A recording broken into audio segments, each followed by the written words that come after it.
The Democrats keep talking about a blue wave this year, and once again, they've labeled it the year of the woman. Wasn't that 92? Not so fast. According to a new poll by the Independent Women's Voice, a candidate's gender makes no difference to 83% of likely 2018 voters. Joining me now to discuss this, make sense of it, Harmeet Dillon, the RNC committeewoman from California, and Pam Hayes, a former Hillary Clinton campaign organizer. Great to see both of you. All right, let's start with you, Pam. Why should a person's sex matter in an election? I thought we were supposed to be away from labels and gender and nothing. Only thing matters is merit and what you bring to the equation. So why are we now labeling an election the year of the woman? Why isn't this just the year of great issues? I think it is the year of great issues. I don't know why it's being labeled the year of the woman. I just think that one reason why people were referring to it as the year of the woman is because you had more women candidates than ever before. So that would be one reason. I don't think people are just going out and say, hey, she wears a skirt, so I'm going to vote for her, when her ideas are so far-fetched and they're different from mine. I don't think people really do that. I just think that's just one of those tantalizing facts that posters do to make people come to their side of the equation. All right, I want to play this Michelle Obama soundbite. This is from September of last year when she talked about the women who turned out for Donald Trump. Let's watch. Any woman who voted against Hillary Clinton voted against their own voice. What does it mean for us as women that we look at those two candidates as women, and many of us said, that guy, he's better for me.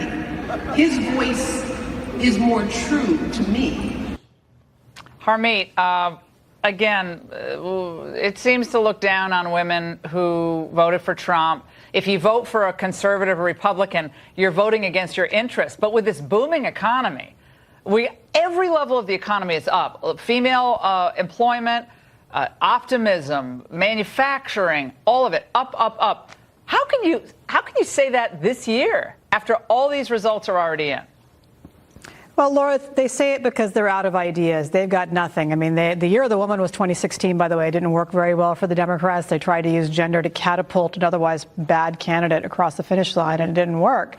I'm a woman business owner, and I can tell you that woman or man, everybody who's a business owner or who works for a living looks at their 401k, looks at their rising salary, looks at job competition from people who are not in the country, who are not citizens, and, everybody factors those things in. So it's very passé for leaders to say that women should be voting according to their, to their lady parts, as opposed to with their brains, with their pocketbooks, and voting for their future. So now our party does need to do a good job, though, of defining those issues that all Americans care about, particularly people who had households are caring about health care, they're caring about safety, and, we could do a better job in Congress of making sure that we pass Obamacare, making sure that we get border security and those issues like that. That's what men care about. We all care about that.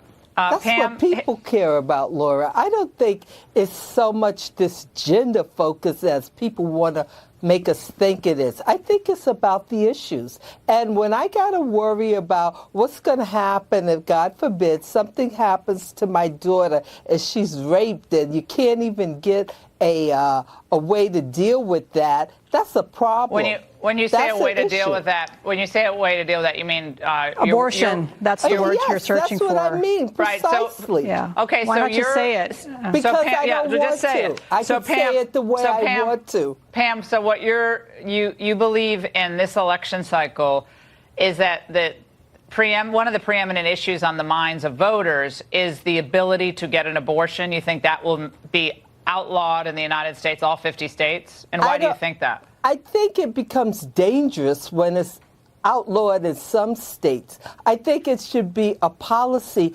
across the United States. I think it's a choice for women for abortion, but that's not the top issue, at least for me. And I'm also It's not the top issue for any American. The top 10 issues, abortion. I don't think abortion's even the top 10, is it? I don't think so either, Laura. Yeah, so but why'd I you will bring it tell up? you this. I brought it up because I wanted to make a point. And that's why I brought it up.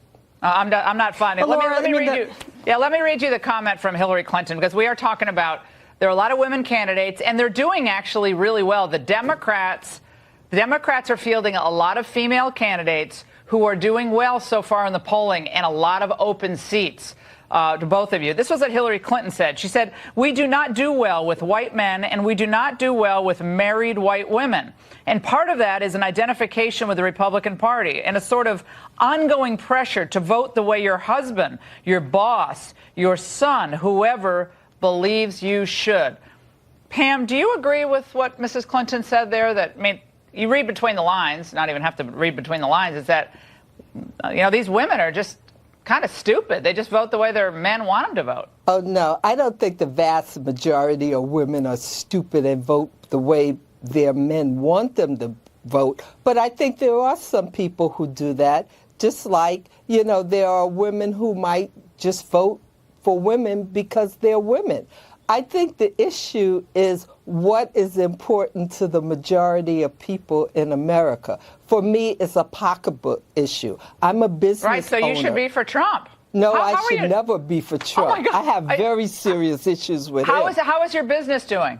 It's doing okay. It was doing better under George Bush. I'll put it like that. Okay. Was it doing better under Obama? My than business it is is today? doing great. I don't have that type of business. I'm a lawyer. Okay. All right. Well, so is Harmeet. So am I. But I'm recovering. So am I. Okay. Yeah. Maybe I should get a job. All right, Harmeet, like last yours. word. Yeah, Laura, the type of candidates the Democrats are fielding in this election cycle are the extreme, unfortunately. These younger women who are, standing for socialism, Ocasio-Cortez, women who are far left, women who want to abolish ICE, women who are open borders, women who are abortion extremists. And, frankly, I don't think that message is going to resonate with the majority of the voters. The majority of the voters are somewhere in the middle. And so, I hope that I'm correct that these, young women, attractive, good-looking candidates aren't necessarily going to get the vote in November, but that depends on the Republicans to field people with better ideas. I'd like to say that I don't care what party you like or you don't like Trump, you like Trump. You have to like this economy. If you don't like this economy, I can tell you this, it's not going to get better than it is right now. I mean, it might get marginally better, but this is a great time. If you want a job in the United States, I can't think in my lifetime of a better time to be an American citizen. We really appreciate both of you joining us. I think it's a continuous flow. Actually, it wasn't bad with Obama. It wasn't bad. I didn't say it was bad. I said right now it was flat. Yeah. It was flat line. It's terrific now. 4.1 GDP, taking China to task.